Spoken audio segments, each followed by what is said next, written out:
Today we have the 2018 Volvo v40. This vehicle has done just under 59,000 miles. It has an automatic transmission and a petrol fuel type. To the left of our steering wheel we have cruise control as a feature, and on the right we have voice control and automatic headlights. Moving on to our screen, we can access web browser, smartphone integration, media, radio and navigation.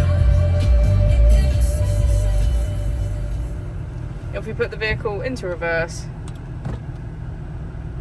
we can see that it comes with a parking camera with parking sensors. Just below we have our AC with heated seats on either side.